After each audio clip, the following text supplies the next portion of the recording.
Hello, everyone. As I stated, Dan in Washington. I'm going to kind of be talking to you guys about really how to get your story told, and really how to go about that, and what I have identified as a very concise and pretty much the four-step plan as to how do you do it. So knowing your story, the truth is no one knows your story like you. The reality comes into play that, you want to reflect on what makes you different. Your passion should be evident, even if the details of the plan is still in the works. So for a lot of you all, this might be your first engagement with Detroit Future City. This might be your first engagement in community building to the extent in which you're going to be embarking on over the next, I think it should be period, three months. But it's okay. You don't have to have it all figured out. The reality of it is, you want to be very authentic, and you want to be authentic in why you even applied to this. So for a lot of you guys, you are all are applying to beautify your neighborhoods. So for some other people, you're probably doing it because you have a vacant lot that you've been kind of working on just as you can, but now you have the opportunity with the funding from Detroit Future City to really make a difference. For others, you're really looking to unify the neighborhood, or you're really looking to unify the community or a subgroup of people. So that's important. That's your story, right? Who you are, for some of you all, you are longtime Detroiters. That matters. For others, you might be new to your neighborhood. You might be just moving to the place where you're now making an impact and making a difference. For others, you might be returning, or you're moving here with a group of people. So just being, again, back to authenticity, knowing who you are and saying and expressing that. Where are you doing it? That's going to be very important. Are you in a neighborhood that everybody knows, like Corktown, Midtown, New Center? Or are you in a neighborhood that nobody knows, like myself? A lot of my work is in Northwest Goldberg. So a lot of people are like, well, what's Northwest Goldberg? That's important because people always are looking to learn new places, right? So you want to give people context. So a lot of times when I tell people where we're at, I'm like, have you ever heard of the Motown Museum? Oh, yeah, of course. Have you ever heard of Northwestern High School? Of course. You heard of the Historic Lee Plaza? Certainly. There you go. That's our neighborhood. We're home to all three of those, right? So give people context to where you're located if it's not known. If it is known, scream to the rooftops about where it's at, because that is huge, especially in the city of Detroit. And then what you're doing differently. This is going to take you to really critically think about this. For a lot of you all are probably, and Pierre, please chime in if I'm wrong, but I'm pretty sure a lot of you all are going to be doing designs that have already been done, but there's still opportunity to show why it's unique, right? Maybe you're putting an extra flair on it, like what we did, right? Now, we just so happened last year in 2019 to get selected to the Holland Maze, which hadn't been done at the time. But the extra thing that we did, which really, I think, helped tell our story a little bit better, is we decided it wasn't enough just to do a new design, but let's actually add this literacy component to it, right? We're not literacy experts, and that's okay, but we want to make sure that we program to play the space, which is a part of, I believe, your grant anyways. You want to think about programming, you want to think about how do you get people there. We decided that we were going to tackle the idea of literacy for kids, pre-K through fifth grade. So that's what makes us different, right? Is we're bringing not only this beautiful space that's never been done, thanks to Detroit Future City, but we're also adding this other component to it, right? What you'll see there on the screen is a headline of a story that I was able to successfully pitch to Model D. The reason why I want to show you that is because even in that quick headline, it tells you pretty much everything that I just said. It tells you who you are. Our nonprofit is Northwest Goldberg Cares. What we're doing, we're raising funds for a crowdfunding campaign. Where we're doing it at, Northwest Goldberg, that gives you the identity, location. What makes what we're doing differently? It's not as clear, but to think about it from this standpoint, think about a grassroots nonprofit raising $12,000 and the wow factor of that, right? So that does have that, what we're doing differently. A small grassroots nonprofit you never heard of is fundraising $12,000. That's pretty impressive from some people, right? I'm not going to say everybody's going to be impressed, but I think you get the point. Like for a lot of people, it's like, oh, wow, that's a lot of money. Like, how did they do that? Who is this organization? What are they doing? And it makes you want to dig deep, okay? Crafting your message. This is huge. Details are great, right? But remember, vision is truly worth 1,000 words. So I know you guys have heard the saying for years, a picture is worth 1,000 words. Yeah, that's true. But guess what? A vision is too. And for a lot of people, a vision tells a mental picture, right? You lay out your vision, and a lot of people get a visual sense of what you're doing. Develop a cohesive message around your vision and allow others to see what you daydream about. This is about dreamers and doers, right? This is now taking the practicality, or I should say the dreamer side of it, and now mixing it with practicality. what are you truly trying to share here, right?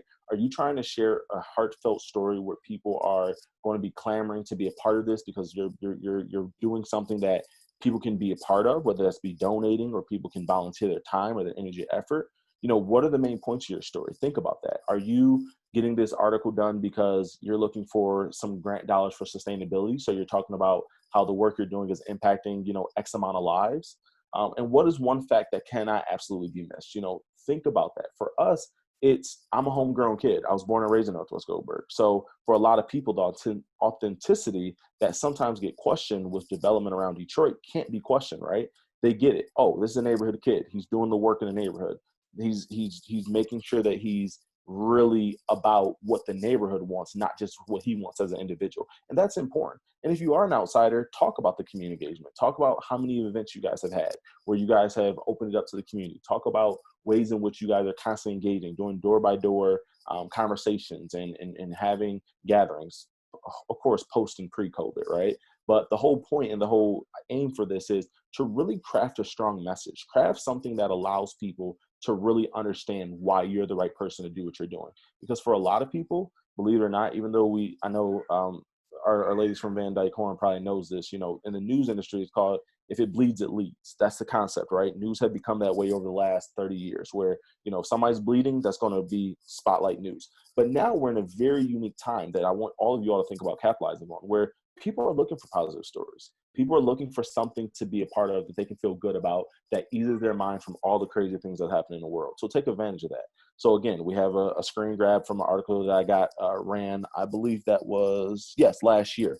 Art Park transformed corner of Northwest Goldberg to safe space. Let's talk about that messaging. That messaging is very clear and concise. What I'm trying to communicate is a transformation of a blighted area in my neighborhood. What I want people to know is that at the end of the day, this is a safe space. So it literally goes from transforming to a safe space. That is automatically telling you that this article is probably about this idea that safe spaces are needed and that they can be done even with a blighted lot, with a little bit of work, TLC, and support. And that's going to be important. So for each and every one of you, you each have that unique story. What is your aim here? How do you get your aim understood by all people so that you can garner the support that you need to not only do this project, but do other projects? Identify your audience. This is huge, guys. There's nothing like telling a story to an unengaged audience. How many of you all have, and this is a joke, but you guys will get it. How many of you all have been caught singing in the shower and the people in your house are like, can you stop? Because guess what? They're not the audience for you. They don't want to hear you singing in the shower. It's no different in media, right? At the end of the day, you don't want to tell your story to people who don't care. At the end of the day, you are trying to ensure that you have the audience properly identified in the surest way to make sure your story will be heard and then told. So when you think about media, you don't go to a publication that's all about finance and about business like Cranes and all of a sudden pitch them on a story about how you're renovating 5 different lots and you have no financial data to back it up. If you're going to pitch that to Cranes, then guess what? You better have, we've invested $25,000 into this space. We've impacted, 30 households because we've increased property prices, because that's what Cranes cares about. And when you're talking to Model D or you're talking to Fox 2, there's a little bit more colorful language that you might be able to put. Hey, we have 15 different, hostas that we planted that are amazing and beautiful. You've got to know your audience. So think about it. Who needs to hear this story, right? Who watches Fox 2 News? Who watches Channel 7? Who reads Cranes? Business people. So if you're looking to fundraise, Cranes might be if you're looking to fundraise, Cranes might be the perfect publication for you. But if you're looking for more volunteers, you're looking for people to support you, you're looking for people to just feel good about, and more importantly, awareness, then you might want to go to one of the TV stations, or you might want to go to Model D, which is going to take a little bit more hands-on approach to your story and soften the news angle and make it more of a feature. So why do they care? Think about this. These are just questions that I want you guys to think about. How do you reach them? What publications do those who need to hear your story read, tune in, or to consume? So I kind of talked about that about if you're fundraising, if you're just trying to get a soft story out there to increase your clout or your brand awareness. So this is a perfect example. Again, great placement on these. This is my op-ed piece. Detroit's new normal should include more public green spaces. This is something that I authored, I wrote, I penned it, and really my thought here was that, earlier this year with everything that was happening with COVID, I saw that nobody who looked like me, there's no secret I'm African-American, right? We're in a black city. And nobody who looked like me was really talking about the need for public spaces and how public spaces really were going to be something that people would be able to go to and to enjoy, to normalize their life that has now been chaotically flipped around, right? So for me, it was really about being a person of color in the space that I'm in, with working with green spaces, increasing green spaces, working to make green spaces more normalized. I felt like it was important that Model D readers, those who support these type of efforts, saw and heard a voice from an African American, and that's why I pitched it. I had the opportunity. I had talks with Cranes Business Detroit. I had conversations with Fox 2 News about it, but I didn't feel like it was right because I understood who I was trying to reach. I was trying to reach funders. I wanted to make sure that Detroit Future City can continue to do the work that they're doing for the next 20 years. And I'm not joking when I say that. I wanted to make sure that we had people in place to really be able to make a change, because if they didn't understand that this work was important, then maybe we look at post-COVID no longer seeing such a commitment to green spaces. So for me, it was important that they saw people in the community who cared about this. So I went ahead and went with Model D, and it really paid off. At that point, I was able to increase my social media following substantially, which is going to happen, right? I was able to engage with a lot of people. I had people from New York reaching out to me saying, hey, we're working on a project in Detroit. We want to talk to you.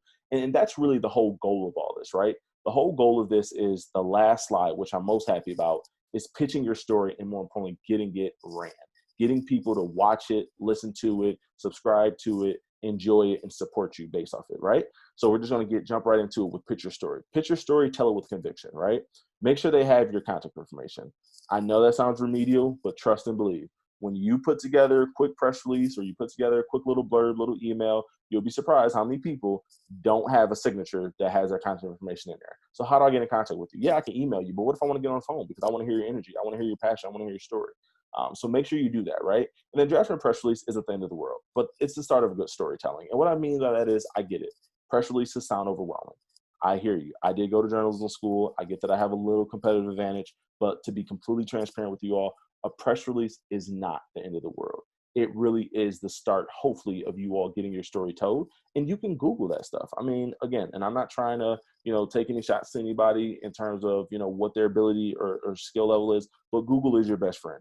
Go Google the press release, look it up. You'll see where, the quote should be. Create a couple quotes for yourself. If you have staff or you have other people who's volunteered, you want to think about anywhere between 2 to 3 quotes will be ideal in a press release, right? So you have one from yourself, being the head of that organization, or a focal point of the organization. You want to get a volunteer if you can, and then you want to get somebody who's been impacted by it. So maybe it's a resident, maybe it's an next door neighbor who hasn't volunteered, but guess what? They're thanking you every time you're out there, with sweat on your brow, saying, thank you, we love you. We all get those stories, right?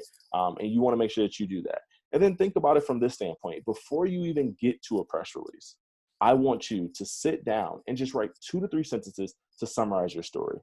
Give people a tidbit of what you're doing, because a press release, again, I get it. It can be overwhelming, even though there's examples out there. So just let's start small. Let's start with 2 to 3 sentences, summarize your story, get people comfortable with that. You get comfortable with that. Read it out loud a few times. Make sure that it sounds good. Make sure you have good transitions. Make sure that people can get the who, what, when, where without feeling like, what did I just read? Right? And then, of course, again, just reiterate contact information. So one little last thing that I want to kind of say before I leave is, this screenshot is really, to me, the crown jewel of, our media coverage as Northwest Go Cares, because we've only been around for about 2 and some change, 2.5 years. But, the reality of it is, Cranes, as I stated earlier, they really don't deal with small nonprofits. They're only dealing with big nonprofits. But I was able to pitch them last year when we were doing a grand opening of the art park, which that's the before picture. No, that is not the after picture. But I was really happy and proud to be able to successfully get us featured in Cranes, because I did just that, right? I did the 4 steps that I talked about. And I really think that that's really important, because you'll find that the sky's the limit once you really pitch the proper way. And I think that a lot of people don't really understand that it takes every one of those steps to really successfully get your story told. So I think that wraps up my portion for now, unless, Pierre, you want me to hop right into the worksheet. Well, I would love, if there are any questions, we could certainly have some time before we turn it over to Angelica and Jen from Van Dyke Horn. So if anybody has any questions for you now, Daniel, feel free to either unmute yourself and ask, or you can also type it into the chat box.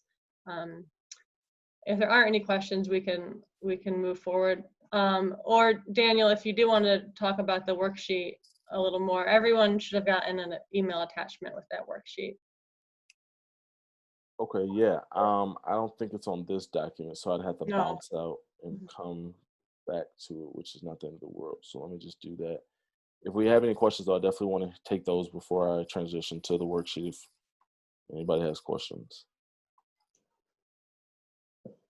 Oh, Calandra, you didn't get the worksheet, but I will email it to you too. Okay, thank you.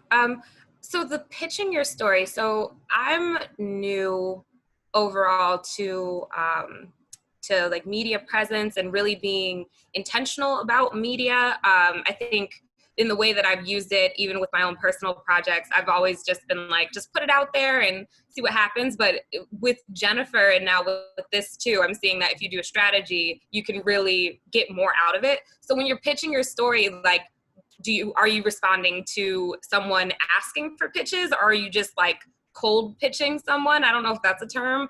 And can you just talk a little bit more about pitching your story to places like Cranes and stuff like that? Because I know that's huge, you know, getting yourself on a platform like that. Like, congratulations, that's like really big. I know Cranes is like a major publication. They really don't deal with nonprofits. So how'd you do it?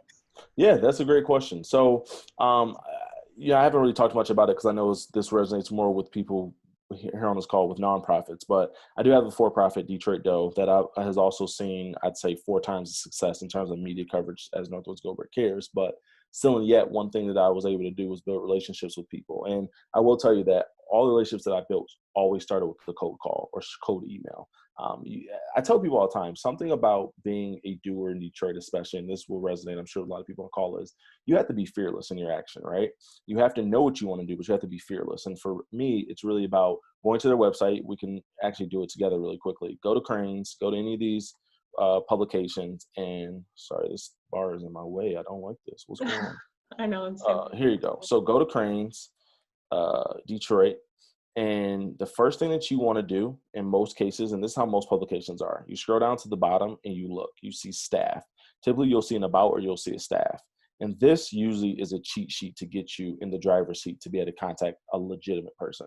Free Press does the same thing. Detroit News does the same thing. Fox 2 might be a little bit different. Like some of the radio stations and TV might be a little different, but still and yet. And look at what you have right here. Voila. You have this guy named Dustin Walsh. He's in economic issues. So if you know that your story is hitting the economy in any way that you feel like you feel strongly about, right? Hit up Dustin, because guess what? This guy's about economic issues. Guess what? Sherry's also there. She's about nonprofits. That's Daniel, I don't think we can see we can only see your the preview, like the PDF. We can't see your intro. Oh, that's not cool. Okay, hold on one second. Let me switch over then to the internet. My apologies, everyone. It's okay. Is it showing now? Yeah. Okay, perfect. So we're back to Cranes. Sorry, I'm going to redo this really quickly because it'll be quick. You're on Cranes' website. You want to look around. Okay, I'm not seeing an about section up here yet. That's okay, though. Just scroll down at the bottom, because most websites also have more pages in their footer. And guess what you'll find? Instead of an about, you'll find a staff. And you click on that, and what you'll be able to find is that there's staff here with actual emails and phone numbers. And I'm gonna be honest with you, it depends on what you're trying to do. I like to do both. I like to email people first, and then I like to follow up on phone call. But sometimes if I'm feeling real good that day, I'll just call them. You know what I mean? Like, I'll be like, hey, I want to talk to this person on the phone because I really want to pitch them on this, and I want them to tell me to email them more information. But with that being said, what you'll find is, if you just notice, they actually tell you what these people are covering, which is huge for you. So in the case of the nonprofits in the room that are just general nonprofits, they might be ranging over, a couple of things. This lady, Sherry Welch, is going to be your person. She's going to be the point of contact. She covers all things nonprofits. So that's how you kind of look at it from a more strategic way when you want to reach out to people. And you'll find that this happens, like I said earlier, it happens on the Free Press, it happens on the Detroit News, it happens on any publication for the most part. And then also, of course, use your social media. You can see all these have hot links to their social media profile. So feel free, click on it, see how active are they on social media. See if they've posted. This is 4 hours ago. So that Sherry is very, very active. So what I like to do is I like to go ahead, and if I'm not getting the response that I want on phone, or if I'm not getting a response that I want on email, I'll tweet, I'll DM somebody. I'm not one to really publicly, tweet at somebody. That's just me. That's just my etiquette. That's not my style. But at the same time, DMing somebody always works. And I'll end on this note for that question is that, this also leads to grants in business. So in Detroit Doe's case, I actually DM'd the CEO of the movie theater. That was our first big deal, like literally over Twitter. And that landed to me landing, you know, 6-figure deal 6 months into starting our business. So just know that social media is not a platform that you just go on for, you know, for fun. It really is something that you can really leverage in the event of wanting to get your story covered, and more importantly, getting people to really clamor for what you're doing and want to be a part of your story. Daniel, so similar to Kalandra's question, Desiree asked in the chat box, once we have completed a press release, how do we share it with the media? So once you have that press release, would you go on, find the contact and then email them the whole press release? Is there anything in particular you would or wouldn't share with them in that initial email or call? So two things. The great question. So yes, you want to first email it over to the press contact if you can. And if you have a website, which I'm sure most of you do, also upload it. Upload it under your blog section, or if you have a news section. Press releases are a great way to remember a time period in your company or nonprofit's trajectory or history, right? So a press release typically is, when you think about corporations, you know, they come up with press releases when they have a big initiative or a big announcement that they're doing, right? And what that does for them is it signals the media to, if they're interested, to cover them, but also it signifies that time and place in their history, right? So that when you look back 20, 30, 40 years from now, or 5 years from now, even a year from now, you can look back and say, wow, you remember when we launched that product and it failed miserably, right? Or like, wow, we remember when we launched that project and it went well, and now, you know, this is our new stream of business or new line of income. So yes, feel free to use the press release for yourself, but for others as well. So you want to email it, send it out, but you also want to catalog that if you can on your website if possible. Thank you. Yeah, no problem. Yeah, let's hand it over to Angelica and Jen from Van Dyke Horn. So hi, everyone. Again, I am Angelica from Van Dyke Horn, and my colleague Jen is on the side as well. So we just heard Daniel talk about how he crafts his messages and pitches to media, and he does a fantastic job from just seeing from a more traditional standpoint. He is very new school with his approaches. He is very bold with his approaches, and it makes sense now. I was trying to figure out your secret. You are a journalism major, so I understand now how you get some press, and you're so good with doing all the things that you do. So very, very big fan of yours from the media standpoint and with the work that you do. So let's jump into how we do public speaking and media relations. So Van Dyke Horn, for people who jumped in a little after we did the introductions, Van Dyke Horn Public Relations is Michigan's largest minority-owned public relations agency in Michigan. We are in the Fisher Building. We've been in the Fisher Building since the 90s. But we were formerly Berg, Muirhead and Associates. So people who know Bob Berg, communications person, same people. So, so we have quite a bit of background with speaking to the media, speaking to a variety of audiences. And today we want to share some of that stuff with you. So today we want to talk about how to further develop your voice and find the voice and be prepared and approachable with your messaging, and also being confident, controlled, and consistent. And furthermore, we will do kind of a breakout session of the elevator pitches, as we call it. So a little shorter version of what Daniel was saying earlier about crafting that message. We want to get that message down to about 30 to 45 seconds, at least get the idea and the mindset of doing so. And then after we do our little breakout session, we're going to come back and we're going to talk more about understanding that media landscape, something that Daniel did mention at the end of his presentation, further developing the key messages, and then what to do about the interview, the preparing part of it during the interview, and then after the video or after the interview. So those are our goals today. So a lot of this is stuff that Daniel said in his presentation. It rings true here too.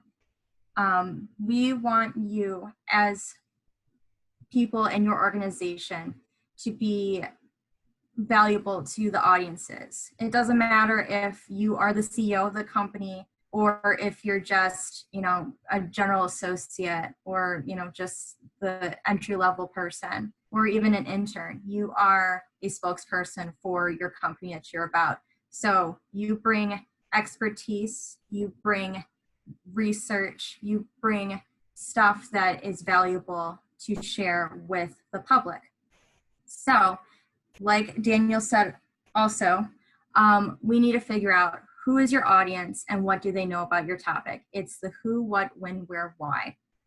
What do they need to know and what's in it for them? Why should they care so much? And, some of it for the Working with Lot grantees is you guys are helping redevelop Detroit in a positive way.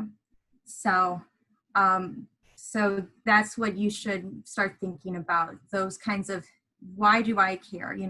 If you're just a regular person outside of your organization, we have so many things to care about these days, especially.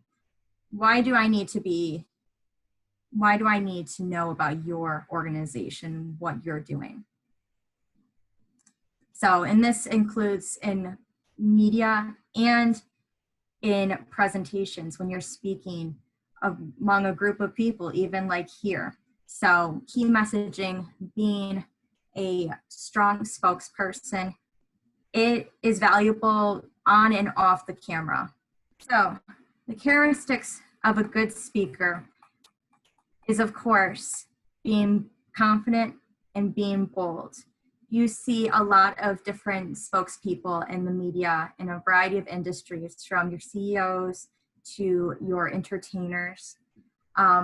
When they are talking about their latest project or initiative or whatever, they're speaking confidently, they're being bold, like Daniel does too in his stuff. They speak with authority and expertise. They know what they're talking about. They know about that data that's involved with how much money you're raising, or even how many volunteers you have in your lot design, planning, and implementation. They exude the confidence, but not arrogant. We know a few entertainers, a few key people in the media who are very arrogant, and you don't want to listen to them. We don't want that for you. We want you guys to be confident and well-spoken and entertaining to watch, enticing to watch. So the audiences can remember you and remember your messaging even after the interview's done and they turn off their TV or their laptop for the night. They also use their key examples about that data that they have had, like we raised $12,000. We got together 36 people to do volunteer work for the day. People are impressed with numbers and this kind of big news. Even if it sounds small to you, from the outside, you can make it interesting, where people, normal people who may not even be interested in this nonprofit industry at first, they start to care, or at least say, wow, that's really cool. And further, using that result-focused language. This is what we did. This is what we're doing. That's really important. That gets their attention, and that gets them remembering you and your organization. So I know we say public speaking, and almost everyone is uncomfortable with that. Even myself, as I'm talking to you right now, I'm using some of the techniques that we tell our other clientele about how to not be nervous. And so we need to identify what some of the public speaking challenges are for you. Do you say a lot? I do. Do you swivel around in your seat a lot? I'm not right now because I'm in a standstill chair. I'm not in like one of those swivel office seats. You need to figure out what your weaknesses are and how to improve those or at least make them less noticeable to the audiences that you're speaking to. And of course, the good speakers practice, practice, practice. Even the really good, natural, outgoing, extroverted speakers, they still practice. So you have to consider who the audience is, again, what they want to hear, and what you want them to learn. And you guys sit down and adjust your messaging accordingly. So again, they care at the end of the day. So I mentioned key messages. So your key messages are those main points that people want, that you want people to know about your organization. It's, again, the who, what, when, where, and whys of the organization. So you tailor your key messaging based on those audiences and what you want them to learn. Do you want them to just know that you're redesigning vacant lots in Detroit? Or do you have other stuff involved with that, like with Daniel? They have a literacy aspect to that. So they have more community engagement. Do you want people to know that you are raising a ton of money for your organization and for the efforts you guys are doing? So you can add these all to your key messages. But you have to figure out what are the main points, what are the main focuses that you want to display and talk about with your audiences on and off the camera. And so with that, once you figure out what these messages are, and sometimes they will take some time, unless if you've been doing this for a while, running your organization, running your business, it might not come at first. So that's okay. We're just trying to figure out and get you in that mindset of what do you want your audience to know about you. And further, when you do these key messages and you develop them and you start talking to people about them and eventually media, you want to maintain control of this message and stay on point. Some, again, when we watch some interviews, particularly politics, sometimes the politicians, they don't even answer the questions, right, that they are given. They just keep saying what they are trying to accomplish over and over and over again. And Pierre and I talked about this when we were setting up this, this workshop presentation. They always stay on message of what they are trying to achieve, even if it doesn't even answer the question. So you want to get to that point of being so used to talking about your key messages that you end up inserting them even in questions and answers that may not even be related to your question that you were asked at first. A great person to look up in the future. She's not related to working with lots or anything, but she is a nonprofit. She is Sylvia Acevedo of Girl Scouts of the USA.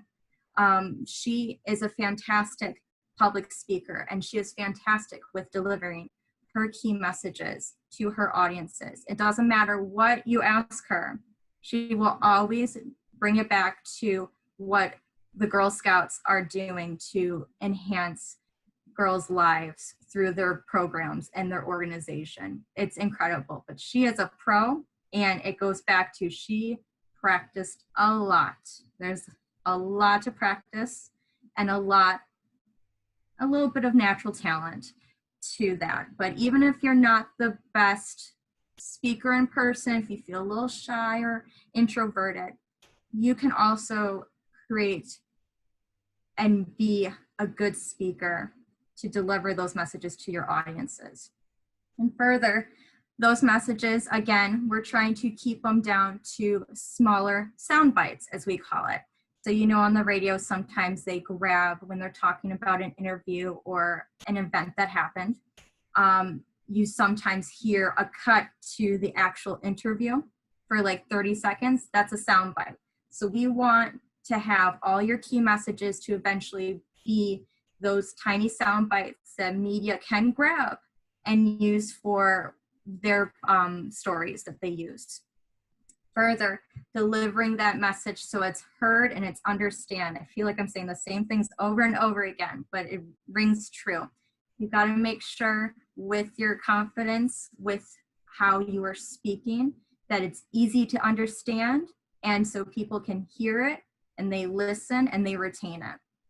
And further, how you dress and how you even sit up and all that reinforces that messaging as well.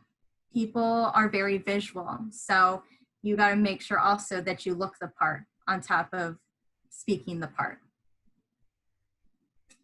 So the key message development, as I said, it helps you describe and enforce your expertise and the role in your organization. So some of these messages could be the subject matter expertise, and we have the examples here of just telling the media how you have come across the field guide to working with lots and how you became so familiar with it, and it was really easy to, or not as difficult to get involved with this sort of land revitalization implementation in Detroit. You can also do data-driven and evidence-based solutions. A lot of some of the things that we like to pitch for DFC in general is just the scientific proven facts that redeveloped land from a vacant, blighted land into something productive and intentional actually improves mental and physical health. We love those stats. We read them in magazines and on TV all the time. Like Daniel said earlier, reporters, especially Cranes, loves that factual numerical information. And then finally, another key message development possible point for you could be just the community and the stakeholder engagement. Again, it could be we had half the neighborhood come out on a Saturday and redevelop and plant our plants and implement the lot. We have people who care. So you could also develop your messaging around that. And especially in this area, in this era that we're in, we like those positive news. We like how people are coming together. So that could be another concept for you to get inspired for your key message development. And again, how to craft and stay on message. You got to remember who is interviewing you. Even if you don't even have that interview yet, think of who you want to be interviewed by. Do you want to be interviewed by Cranes? Do you want to be interviewed by Model D? Do you want to be on Channel 2? So just already manifest who you want to talk to eventually. And really, you're not just talking to that interviewer, you are talking to the audience who are reading or listening or watching these interviewers' stories. So think about, again, who that audience is. And again, prepare your messages in that hard copy form. It could be on a notepad, it could be on a Word document. Get that down on paper so you can see it and you can edit accordingly and see how you can trim it down and make it as clear and concise as possible. And further, before that interview opportunity, try to memorize that stuff in your head. And again, even if you don't get that media interview at first, you're still using these key messages to whoever you talk to about your organization. It doesn't have to be media. It could be a funder. We don't know. So it's always important to just have those key messages available in your head. So you're not looking down on your notepad. You're like, oh no, I don't have my key messages with me. You already got them memorized. So, and again, put every answer in that frame of the key messages. Again, if you want to watch a true professional, Sylvia Acevedo is a genius at doing that. But that's expert mode. So don't set the bar too high just yet. But you just want to make sure right now that when someone asks you anything about your organization, you can add something about the data-driven results or the community investment or whatever you choose to put your key message development on. So that further leads us to the elevator pitch. Daniel and I have talked about developing those key messages, who you are and why, and he expanded the bigger story when you're actually in the interview. We're gonna start with that little bitty pitch here today. Your organization in about 100 words or less, or really 30 to 45 seconds. The elevator pitch is literally from being in the elevator with someone. When someone asks you, hey, what do you do? And you're riding up the elevator with them, you gotta have something to tell them, clear and concise and memorable within that 30 or so second ride. And if you're in the Fisher building, sometimes a little longer, but you have to make sure those messages are clear and concise and consistent. So our breakout rooms, we're gonna start getting you in that mentality if you're not already, and developing a very quick elevator pitch of the who, what, when, where, why. That will not only help you in the media aspect, but just in general, because anyone can help you with your organization's goals and mission. So luckily, Daniel did talk about media a little bit. And so we want to talk about, again, what is news to a lot of the publications in Metro Detroit. They love knowing about the change, and we want to avoid conflict with our grantees because there's no conflict, we're solving problems. So really for the grantees, it's not so much conflict, it's the change. It's how we're impacting the community and the other audiences. It's that unusual factor, the people and the bees, you know, and having that human interest with it. And of course, making it entertaining to watch. You want to make sure that, you know, your audience at the end of the day is paying attention because it's kind of fun to listen to. And of course, with the grantees and the work, these are long-term projects. So they will have that timeliness, but you know, it's timeless as well. So that's what news reporters are looking for in their stories. And luckily, a lot of the grantee projects have most of these already. So you guys are already on a good start with that. When you think of media, you think of your newspaper people, your TV people, but really everyone is kind of media today. With social media, anyone can tweet about whatever. People can start up blogs and talk about whatever they want. So those are still media in our eyes. So you got to make sure, and also with podcast hosts too. Of course, that seems a little more traditional now, but having those different platforms to share opinions, to share news on, everyone is media today. But our mainstream media that we do focus on for sharing the word about everything DFC does is mostly print, broadcast, and radio. The print being the Free Press, Cranes, Detroit News, those newspapers that you get, that you see in the grocery store. Broadcast, this includes all the TV networks, WXYZ, Channel 7, WJBK, which is actually Channel 2.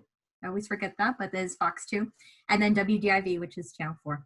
So those guys are more of the TV and what we say broadcasts. And of course, we also kind of lump in radio with broadcasts, but our radio that we do for DFC is mostly that talk radio, the WJR, the WWJ, those kind of more serious talks as well.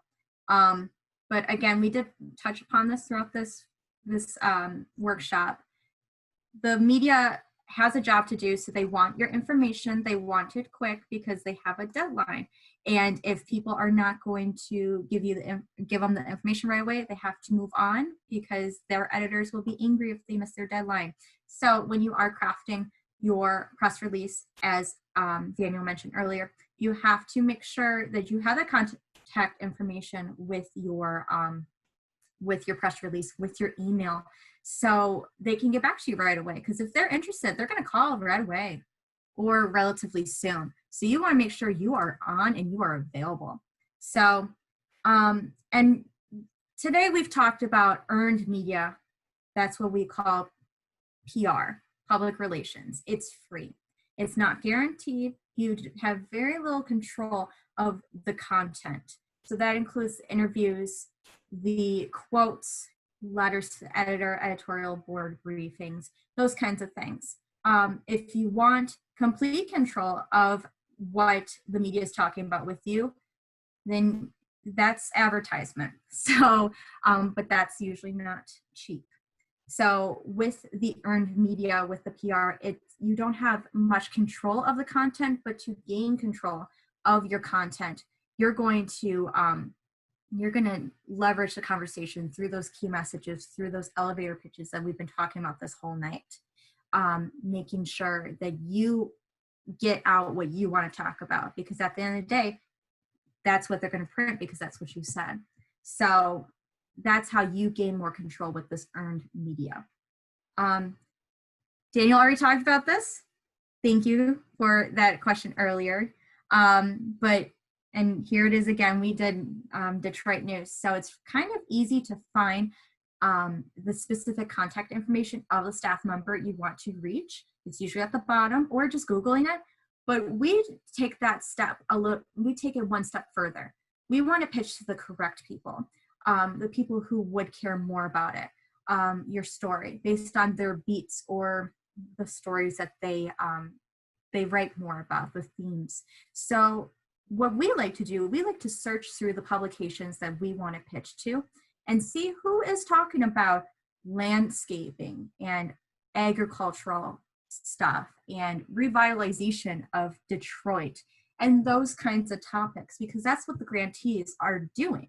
They are doing all these things to revitalize Detroit in their own way. So you want to make sure you have people who report on this often. We have Christine from the Detroit News as an example. She has mentioned about blighted conditions for some areas, which this is not in Detroit's and Redford, but still it's that theme of, making repairs, improving land. And then also too, she writes about Neighborhoods Day. So if you do a little research of the different reporters that you want to reach out to, and again, that's what Daniel mentioned too with Twitter. Twitter is a great way too, to find these reporters and see what they're talking about. Even if they're not even posting the story and writing the story, they're still retweeting stuff. They're still responding to various content throughout the internet.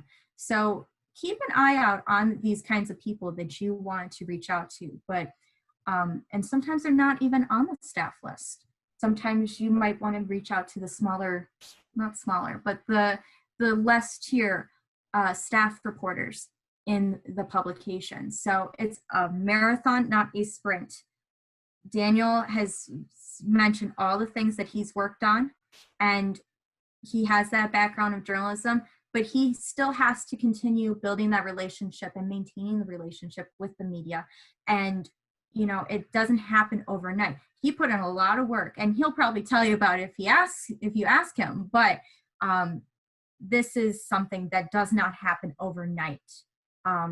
With the good stories or the bad stories, no matter what you guys do with an organization, sometimes the media will just not respond that day to your story, and that's okay, because they will be there tomorrow most likely, and if not the specific reporter, there'll be someone else. So remember to always be respectful and cooperative with the attitude. If they're like, yeah, not today, I'm sorry, that's fine, we'll talk another day, So it's not always a yes. It's mostly not yeses for pitching to media at first, but you just got to keep that positive attitude and say, hey, we're going to do this. We're going to get the story soon enough. And remember, we've talked about this too. They're not your friend, but they're not your enemy. They just have a job to do.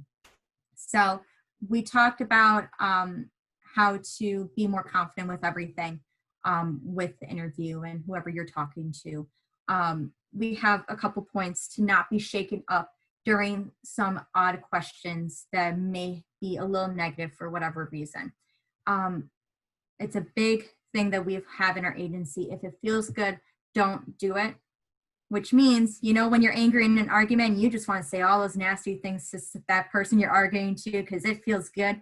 Well, don't do that in your personal life and when you're talking to the interviewer. Even if they mention, well, so-and-so, your competition's been doing this, how are you gonna, don't diss them. That's not your time to diss them. Your time with the reporters to talk about you and what your organization's doing. It's your time to shine. So don't stoop down to, well, let me diss the competition or my competitor, whatever. No, you're just talking about the positive news with what you guys are doing right now. And of course, remaining calm. Again, calm, collective, concise, focusing on your answers, again, for positive things. Yeah, this is not great right now with whatever, but this is what we're doing, and this is way better than the negative. And returning to those key messages that you've developed, the who, what, when, where, why, and be confident in yourself and in the issue. It's going to help with your appearance when you're on the screen, when you're on air, when you're on the record, and when you are just talking about the issue yourself.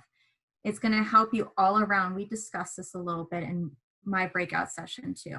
And if you don't know the answer to a question, like if you're like, man, I don't know if it's 12 people or 20 people that volunteered, you can wait. You can tell them, hey, I'm not sure of the exact answer, but I'll get back to you on that. And they will appreciate that, because interviewers, these reporters, need to have the right answers. So if you're not sure, don't guess. Tell them, let me get back to you on that. And they'll be totally okay with that. And of course, we talk about all the positives with everything. And we try to avoid telling the negatives, because we want positive stories and we want positive reactions and a positive reputation for your work and what you're doing. Not telling everything you know about the organization is not lying. You're not keeping anything from them. You are just directing the story to a more positive, relevant information for them. So don't feel bad if you're leaving out something that may not be important because it's a little negative. It's not important to the story. You're doing great work. We'll keep to the positiveness that you guys are doing, not, oh, we lost a couple people volunteer, they kind of dropped out. No, you don't need to mention that. Just the positive stuff for the grantees. For the interview, we've got some 10 tips. Again, and we keep saying this over and over again, be brief, be on point, and that comes with developing and practicing your key messages, staying on message, because at the end of the day, if that's what you say to the press in your interview, they're going to air it, they're going to print it, because that's what you said. Never say no comment. That's such a cliche. No comment means you don't know, or I don't want to talk about it. Even if you don't know, again, say, let me get back to you on that, and reconnect with them afterwards when you have that right information. We talked about this in my group. Don't use jargon. For example, most people don't know what GSI is, even myself when I first started working with DFC. Break it down so even an 8th grader or a middle schooler can understand what you're talking about. And that goes for when you're on the air and when you're developing your key messages. Understand the media's need. Again, they're trying to get a story out. They want the right, accurate information right away. So cooperate with them and be respectful with them, because they've got a job to do too. Again, be concise with your messaging, with your appearance and your behavior. Remain courteous and appreciative. This is a big thing. Say thank you when the reporter is done with the story, when they click off the camera, when they close the notebook, which I don't know many reporters that use just a notebook anymore, but thank them for the time, because they didn't have to interview you. They have a bunch of other stories that are coming up, so always be appreciative, because that's just being a good person, and they're going to remember that. So next time they're short on stories and they need to find something, they might call you up. Again, use the examples, use the cool stories, the anecdotes for explanations about things. Be prepared, know what you're going to talk about. Please don't wing it. It looks bad. We know it. So just, take some time to prepare your key messages and how you want to feel and behave when you're on the camera or on air. This is a great one too. Do more listening than respond. A trick with a lot of reporters is that they don't say a lot, so you say more. Don't say a lot just to be, fill that dead air and not feel as awkward. if they want more information from you, they need to ask you. So you already said your key points, your key messaging when you answered the questions. If they're trying to fill the dead air, just wait for them to say something. Try not to feel as awkward, or I should say something. You don't need to do that. And again, be positive. Be positive what you're doing. You're doing great. Try to remember that when you're in the interview and afterwards and before, and be forward thinking. Even if it doesn't go as great as you think it's going to go, that's okay, because there's always tomorrow. So those are our big things. After the interview too, it is done, but it's not over. Please do not ask to see the story or whatever before it airs or prints or goes online. They don't want to give you control of that. That's their project. You did your part by saying those key messages during the interview. So, and it's very rude for you to ask for that story. It's like you're not trusting them with what you provided them. If you did give the wrong information, if you're like, oh my God, I'm totally wrong, there was 20 people, not 10 people for our volunteer list, tell them right away. Just shoot them an email or call them real quick and say, hey, you know what, it's actually this kind of number instead. And they will be grateful, because again, they want to know the correct information, because they have so many other problems if they get it wrong and it prints. Don't kill a negative story, but you guys being the grantees, you guys have very positive stories, but if there's a negative story, don't try to sabotage it or tell the reporter, you can't print this. No. What you do, you again rise above and you present your information and your point of view in a positive way. But again, the grantees, you guys are very inspirational, positive stories. You should not have a problem with negative stories. And then when you see the interview, try to read it or watch it. I know it's uncomfortable because we talked about this in my group, but you're going to read and watch it to critique yourself and see how you can improve and how you can be better at public speaking and speaking to the media. If the story does contain errors, and we've had this before with other clients, figure out if it's worth asking for a correction about. Like, okay, maybe they've got a couple, if it's not 12 people, it's 13 people they wrote down.